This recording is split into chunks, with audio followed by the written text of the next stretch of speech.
नमस्कार, मैं हूं रमेश हांडा। आप देख रहे हैं ट्राई सिटी अपडेट। सबसे पहले खास खबरें। चंडीगढ़ को राज्यसभा में प्रतिनिधित्व की उठी मांग।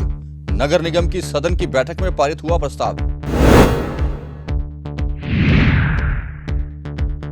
यूक्रेन में फंसे बच्चों की कुशल क्षेम के लिए निकाला गया कैंडल मार्च। अभिभावकों की आंखों में छलके आंसू।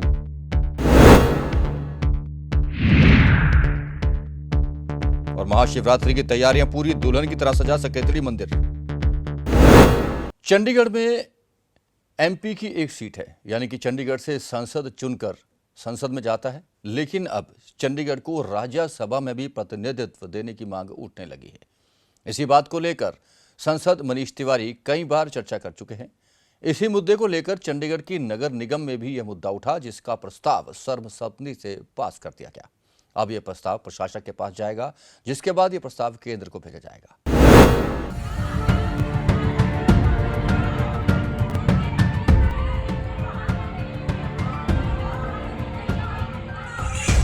नगर निगम की बैठक में चंडीगढ़ को राज्यसभा में प्रतिनिधित्व देने की मांग करते हुए इस प्रस्ताव को पास कर दिया। इस प्रस्ताव को शहर के प्रशासक बीएल पुरोहित के पास भेजा जाएगा। यदि प्रशासक से इस प्रस्ताव को सहमति मिल जाती है तो आगे केंद्र के गृह मंत्रालय के पास जाएगा। आनंदपुर साहब से सांसद मनीष तिवारी ने भी चंडीगढ़ से जुड़े इस मुद्दे को उठाया था। इसके बाद हाउस में इस प्रस्ताव को लाया गया। इसके साथ ही सदन की बैठक में स्ट्रे डॉग्स का मुद्दा भी जमकर गरमाया, जिसे लेकर कमिश्नर ने स्पष्टीकरण दिया और कहा कि वे स्टरलाइजेशन का प्रोग्राम एक बार फिर शुरू करने वाले हैं। वहीं बैठक के दौरान हाउस टैक्स, रोड और वाटर सप्लाई कमेटी के गठन से जुड़े प्रस्ताव पास हो गए।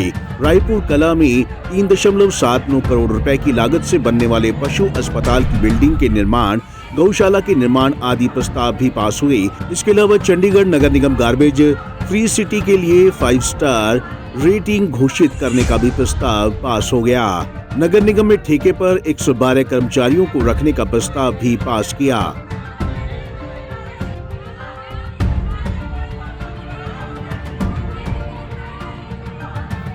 फर्स्ट एजेंडा था कि जो कमेटियाँ बनाई जाएं गार्बेज की, अलग अलग वाटर की सप्लाई की, मेयर को अथॉरिटीज़ दी जाएं।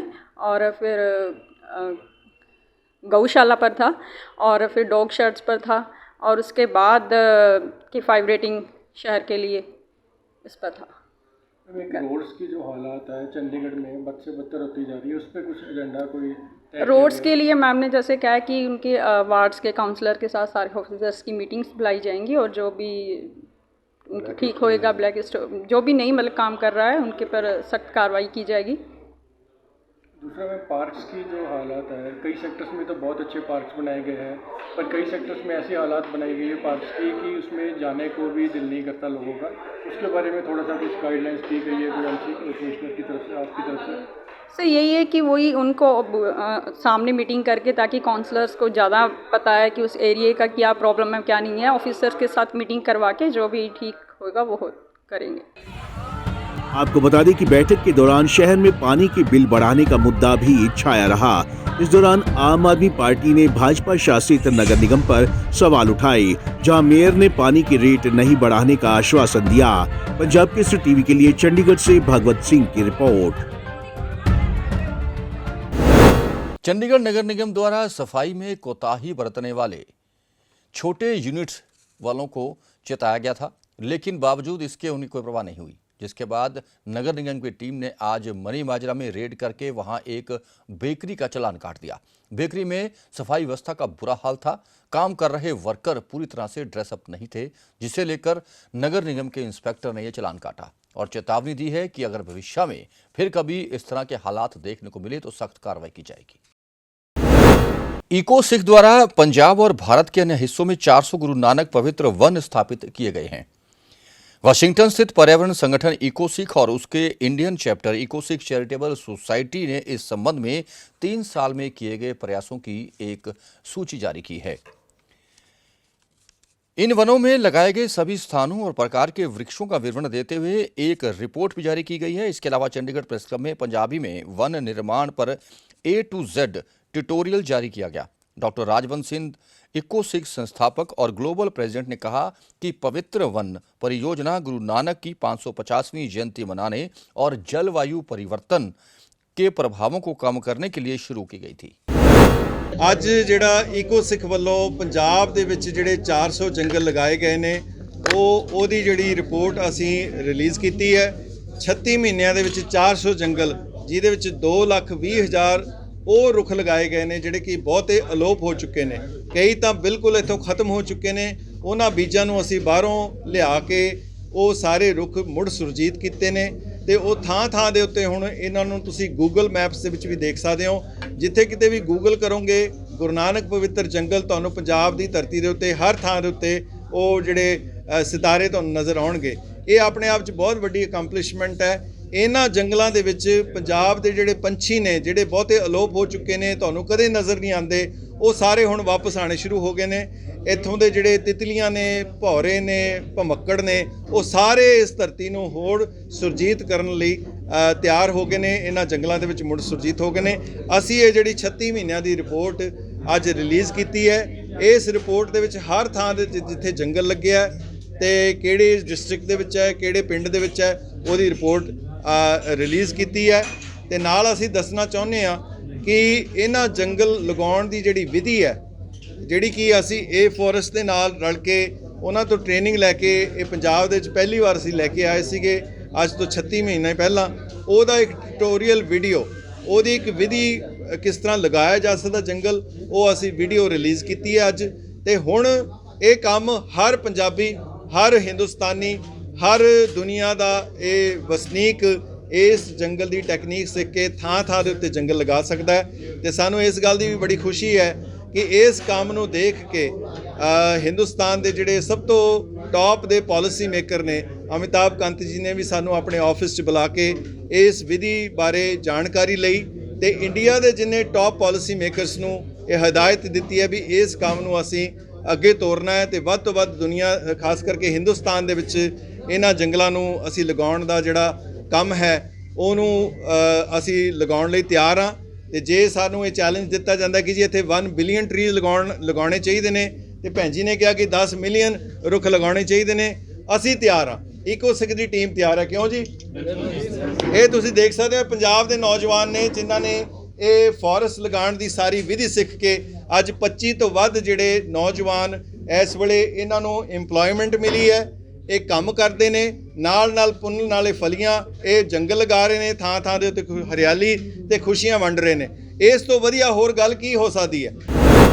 चंडीगढ़ में वाहन चालकों और आम जनता को सड़क सुरक्षा के नियमों के प्रति जागरूक करने के लिए हर वर्ष सड़क सुरक्षा सप्ताह आयोजित किया जाता है, जिसका आयोजन आज से शुरू हो गया, जो कि 1 सप्ताह तक चलेगा।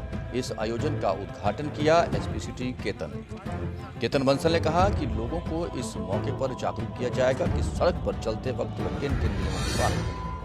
कई एग्जीबिशंस भी इस मौके पर लगाई जाएंगी और कई भीड़-भाड़ वाले क्षेत्रों में जाकर वाहन चालकों को भी सड़क सुरक्षा सप्ताह के विषय में जानकारी दी जाएगी।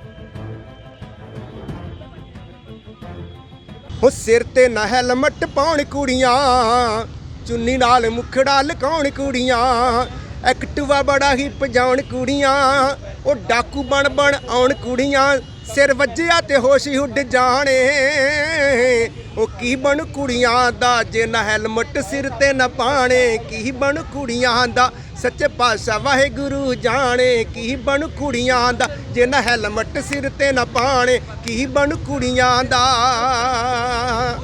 हो फैसना दी पट्टी सवार जिंदगी मिलनी ना फिर है दोबारा जिंदगी, सड़कों तो तेनू किसे भी बचाना नहीं, हेलमेट सिर उत्ते तू भी पाउणा नहीं, सड़कों के उत्ते पहला सिर वजना, नक मूँह दंद सब कुछ भजना, जेड़े हसदे ने दंद टुट जाने, की बन कुड़ियां दा सच्चे पातशाह वाहेगुरु जाने, की बन कुड़ियां दा जे ना हेलमेट सिर ते ना पाने, की बन कुड़ियां दा। देखिए, हमने ये अवेयरनेस वाला कैंपेन इसीलिए लॉन्च किया है कि विमेन को भी हम हाईलाइट कर सकें कि सेफ्टी उनके लिए भी इम्पोर्टेंट है। इससे जेंडर से सेफ्टी नहीं चेंज हो जाएगी कि मर्द पहनेंगे तभी वो सेफ रहेंगे और औरतें तो बिना पहने भी सेफ रहेंगी। ऐसा कोई जेंडर डिफरेंस रोड एक्सीडेंट्स नहीं देखते हैं। तो इसीलिए उन्हें अवेयर करने के लिए हमने ये कैंपेन लॉन्च किया है कि प्लीज़ आप हेलमेट्स पहनिए। देखो, चंडीगढ़ पुलिस की कोशिश रही है कि चंडीगढ़ वासियों को, देशवासियों को, लोगों को ट्रैफिक के लिए अवेयर करे और ख़ास करके वो लेडीज़ को, उनको पता है कि अगर एक लेडीज़ को हमने अवेयर कर दिया, पूरे घर को अवेयर कर दिया। तो चंडीगढ़ ओंकार चैरिटेबल फाउंडेशन का भी यही उपराला है कि लेडीज़ की सेफ्टी बहुत ज़रूरी है। खैर, सेफ्टी तो सबकी ज़रूरी है और लेडीज़ और बच्चों की सेफ्टी भी बहुत ज़रूरी है। तो चंडीगढ़ ट्रैफिक पुलिस के साथ ओंकार चैरिटेबल हमेशा आगे खड़ा रहेगा और करता रहेगा। ये काम लोगों को अवेयर करने के लिए करते रहेंगे। हमारे एनजीओ की यही कोशिश है कि लोग अवेयर रहें, अपनी सेफ्टी देखें, अपने परिवार की सेफ्टी देखें कि उनकी सेफ्टी से उनके परिवार की सेफ्टी है। आज वो सेफ हैं तो उनका परिवार सेफ है।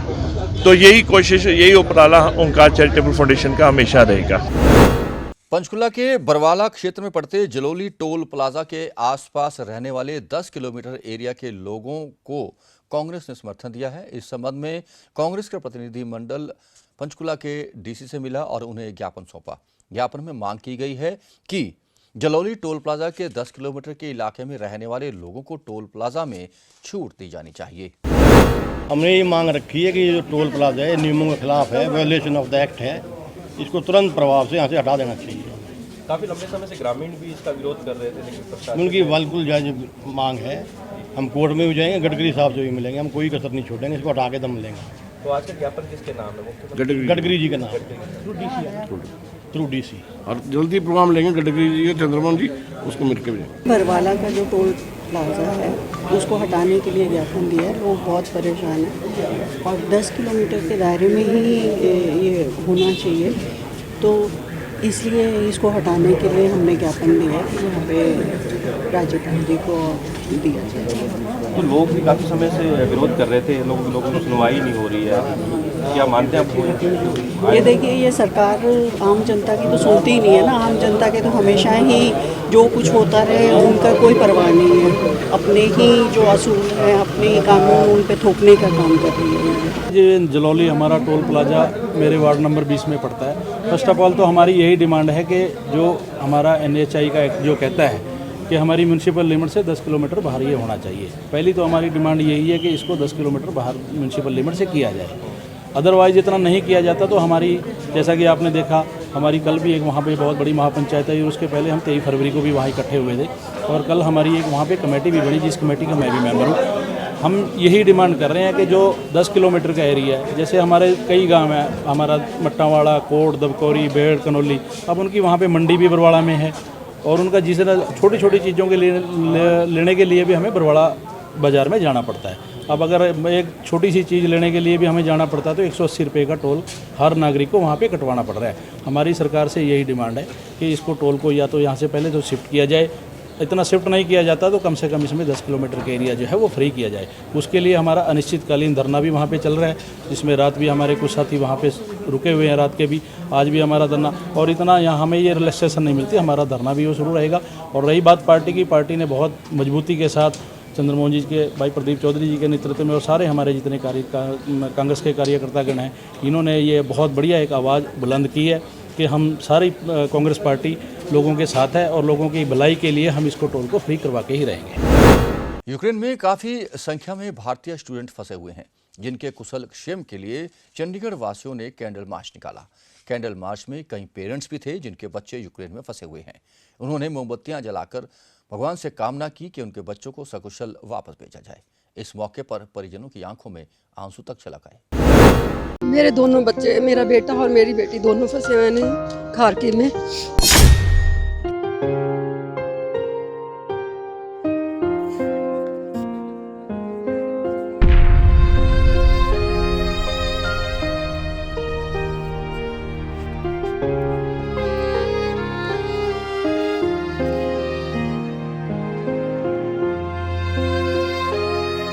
यूक्रेन में काफी संख्या में भारतीय छात्र फंसे हुए हैं और आए दिन वहां से भयावह तस्वीरें सामने आ रही हैं, जिसको लेकर उनके अभिभावक काफी चिंतित हैं।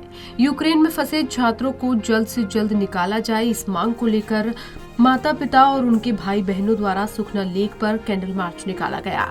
जब इनके परिवारों से बातचीत की गई तो उनकी आंखों से आंसू छलक उठे और उनका रो रो कर बुरा हाल था। इस महिला का नाम है सरबजीत कौर, जिनके दोनों बच्चे यूक्रेन में फंसे हुए हैं। ये दोनों बच्चे अपनी पढ़ाई के लिए यूक्रेन गए थे। इनका एक बेटा कृपाल जोत सिंह और बेटी सुखमन कौर यूक्रेन में जिन हालातों में फंसे हैं, ये सोच सोच कर ही इनकी मां का दिल बैठा जा रहा है। उनका कहना है कि ना तो उनके खाने का कुछ पता है और ना ही उनके पास कोई साधन है जिससे कि वो खुद को सुरक्षित रख सकें। इसीलिए वो सरकार से लगातार अनुरोध कर रही हैं कि जल्द से जल्द उनके बच्चों को सकुशल भारत पहुंचाया जाए। मेरे दोनों बच्चे, मेरा बेटा और मेरी बेटी दोनों फंसे हुए हैं खार्किव में, और हमारी सरकार को यही गुजारिश है कि वो मिलिट्री को सौंप दे, मिलिट्री खुद ले आएगी। ये उनके पास नहीं कोई रहेगा ना, तो वो मिलिट्री को दे दे सारा कुछ, वो खुद ले आएंगे मैं हमारे बच्चों को, क्योंकि इनके पास कोई प्लेन नहीं है ले आने को, कोई कुछ नहीं, मेट्रो नहीं, कुछ नहीं। ये मिलिट्री को दे दे प्लीज़, हमारी रिक्वेस्ट है। ये उनके हाथ सौंप दे, वो मेरे बच्चे को वापस ले। वहीं एक और ऐसी मां है जो कि इसी दर्द से गुजर रही है। उनकी बेटी दिलप्रीत कौर की यूक्रेन में फंसी हुई है। खार्किव से उनकी बेटी मेडिकल की पढ़ाई करने गई थी और जिस तरह से उनकी बात रोजाना हो रही है, वो काफी टेंशन में है। बच्चों को बंकर्स में छुपा छुपा कर रखा हुआ है, लेकिन उन बंकर्स में तापमान माइनस में है और उनके पास खाने के लिए भी अपर्याप्त सामान नहीं बचा है। फ़ोन उसका आता है, बट ये है कि वो वहाँ पे बहुत परेशान है। खाना नहीं उन्हें मिल पा रहा है ठीक टाइम पे, ना पानी मिल पा रहा है, और जो वहाँ का टेम्परेचर है -2 -5 पे जा रहा है। हीटर्स बंद हो चुके हैं, खाना बच्चों को मिल नहीं रहा है और ठंड से बच्चे बहुत परेशान हैं। बंकर्स में जाना पड़ता है नीचे उन्हें, और बहुत बुरी कंडीशन है बच्चों की। तो आप भारत सरकार से क्या कहना चाहती हैं? आपकी आंखों से लगता है आप माँ हैं और माँ का दिल, हम माँ का दर्द हम समझ सकते हैं।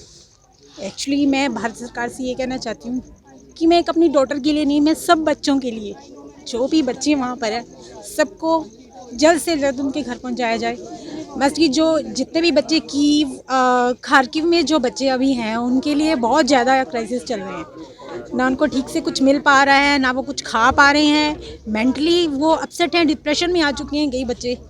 तो प्लीज़ यही कहना चाहते हैं कि बच्चों को जल्द से जल्द। हाँ। मेरी बड़ी सिस्टर है पूर्वा सूद, वो वहाँ पे 5th ईयर MBBS करने गए हैं। वो खार्किव में अभी स्टक हैं, तो उनकी तरफ से सिर्फ एक ही मैसेज आ रहा है बार बार ही कि यहाँ पे कॉन्टीन्यूसली, आज की जो मैं अपडेट दे रही हूँ कि कॉन्टीन्यूसली बॉम्बिंग हो रही है, कॉन्टीन्यूसली मिसाइल्स आ रही हैं, तो उन्हें जल्दी से जल्दी निकाले। उसके लिए वो कह रहे हैं निकालने के लिए उनके लिए पॉसिबल नहीं है कि जो नियरेस्ट, वो पोलैंड और रोमानिया से जो लोग इवैक्यूएशन कर रहे हैं, वहाँ तक उनके लिए जाना बिल्कुल भी पॉसिबल नहीं है।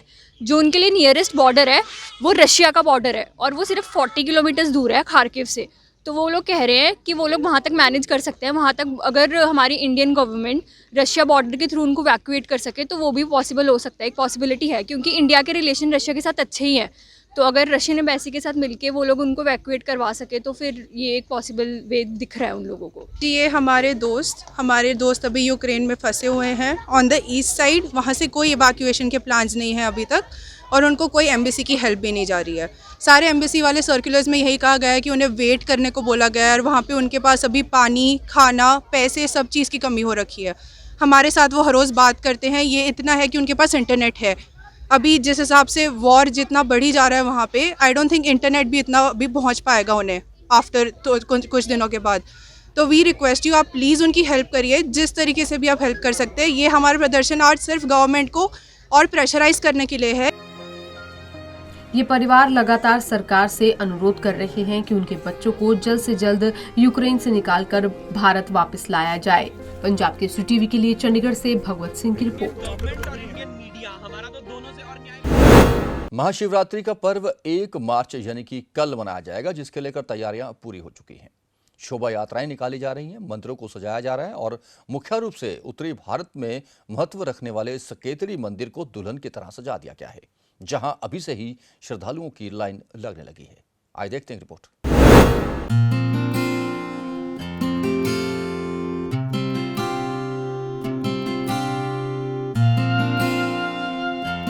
महाशिवरात्रि का पर्व हर साल फाल्गुन मास में कृष्ण पक्ष की चतुर्दशी को मनाया जाता है। इस दिन दुनिया भर के शिव भक्त भोले बाबा की पूजा करते हैं और उनके लिए व्रत रखते हैं।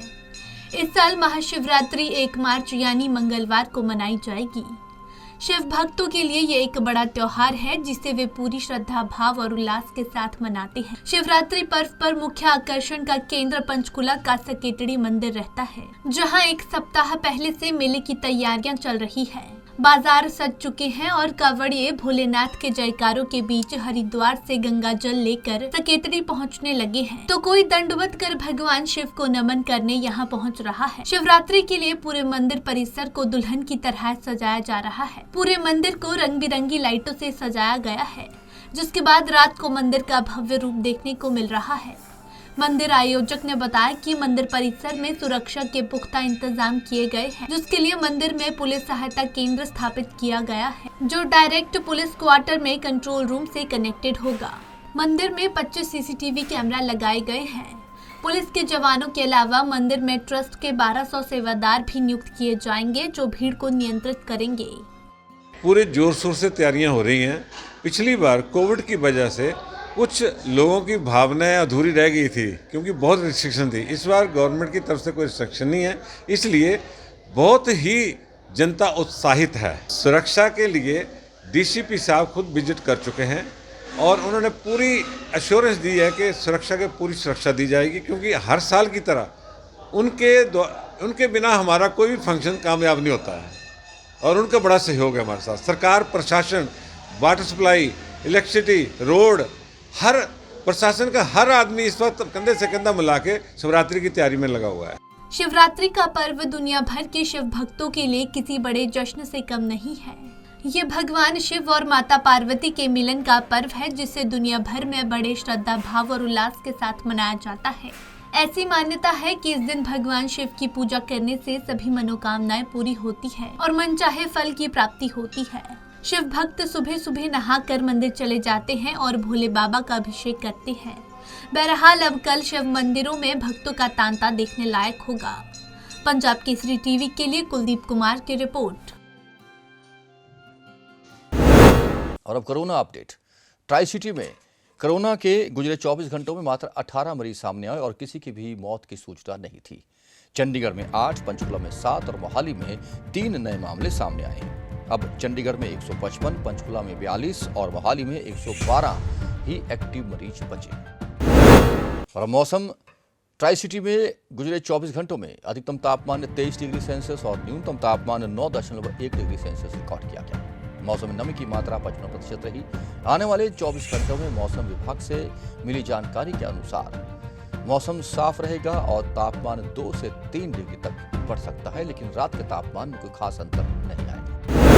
ट्राई सिटी अपडेट में अब तक के लिए बस इतना ही। देश और विदेश की और अपने आसपास होने वाली हर घटना और खबर की जानकारी के लिए आप बने रहें पंजाब केसरी टीवी के साथ। हम फिर हाजिर होंगे ट्राई सिटी अपडेट लेकर। तब तक के लिए रमेश आंडा को पूरी टीम के साथ दीजिए इजाजत। नमस्कार।